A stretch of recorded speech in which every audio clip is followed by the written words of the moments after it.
In this section of the tutorial, I will cover 50 tips and tricks on how to use Windows 10. This is going to be subdivided into 5 tips every video. So be sure to stay tuned to watch each and every one of it so that you can enhance your experience in the use of Windows 10.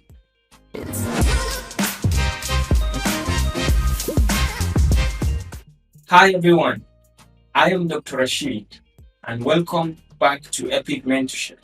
If you are new here, consider liking and subscribing to our channel to keep enjoying related useful videos from this channel. For you today, 5 tips and tricks. Let's get started. Alright, so the first tip is how to back up your files. Your computer can shut down anytime. You can have problems with Microsoft Word. Maybe you install a software and you have problem with it's corrupted and it can corrupt your system. The entire system can have problem. So it's always advisable for you to back up your files, usually within or outside the system.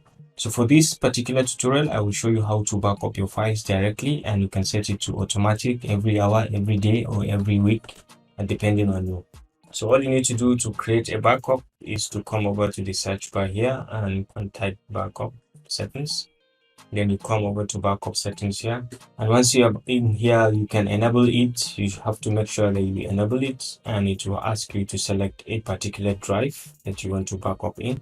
Once you click on enable, you can come to more options here. Over here, you can select, you can see the overview of where your backup is going. For example, mine is set to this SSD drive, which is this size, and you can say backup now, or you can schedule your backup every hour, every 3 hours, every 6 hours, or daily basis, as the case may be.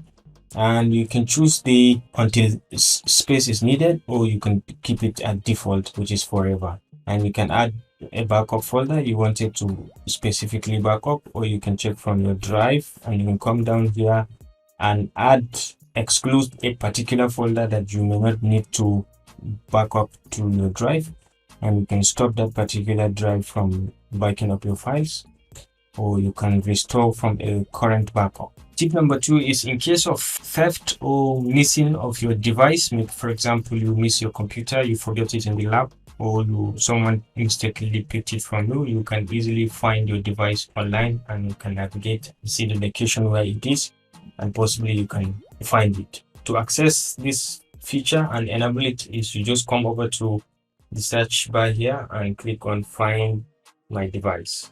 Find my device and you click on OK, and you can set it to on here. Currently it's set to on, and you can change it. You can toggle it to on and off.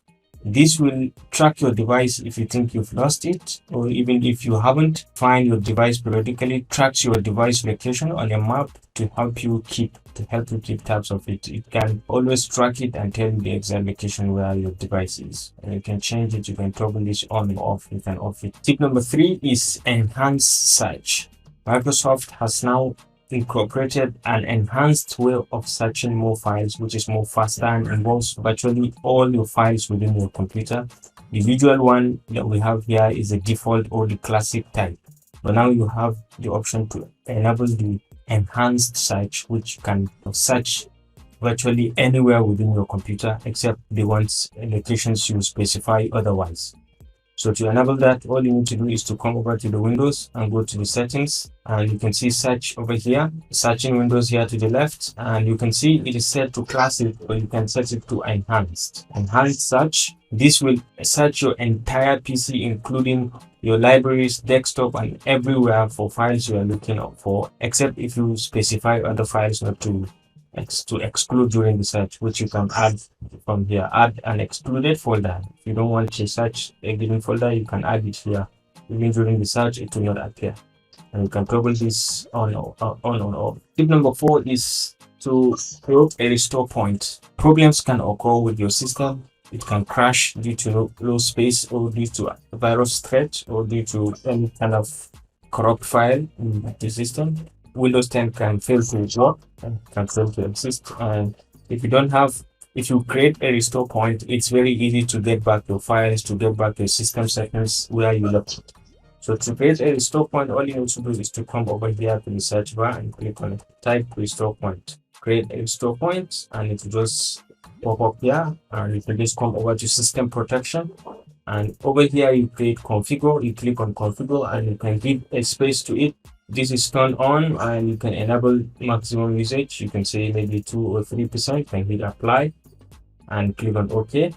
Then you come over here and just create that particular restore point. Once you click on create, it's going to create, and you can give it a name, maybe my first restore point, and you click on create. Once you create it, it will to create automatic, and whenever you have a problem with your system, you can always come here and it will restore to that particular point that you've created. Tip number 5 is changing of your display options. Sometimes Microsoft you can have the default display not okay for you. Some come at 100%, some come at 125%, and sometimes it may be too small for you to read, too big for you to in the size, and you may wish to adjust it accordingly. So to change your display option, all you need to do is to come over to Windows here and come to settings, and then you can come to systems directly and ensure that you are on the display icon here, and all you need to do is to come down here to scale and layout. You can see mine is set to 200%. You can decide to change it to make it 100% because it's more fitting to your screen. You can change to 100% or 125 or 150 according to your liking. You can change all this, and you can check just down here to make sure that the display resolution is the recommended type, if it is at the recommended, or you need to increase accordingly, just to confirm. And then the display orientation, you can check if it's landscape or portrait, or you need to change it accordingly. You can change as well. So this is a very quick way to just change the display and how your entire system looks to suit your own design. Alright guys, I hope you have enjoyed these 5 tips and tricks. If you do, kindly feel free to share with your friends. And don't forget to watch out for the remaining tips and tricks that I share in this particular series. And remember to hit the like and subscribe button to stay connected to this channel for more of our useful videos. I'll see you in my next video. Bye.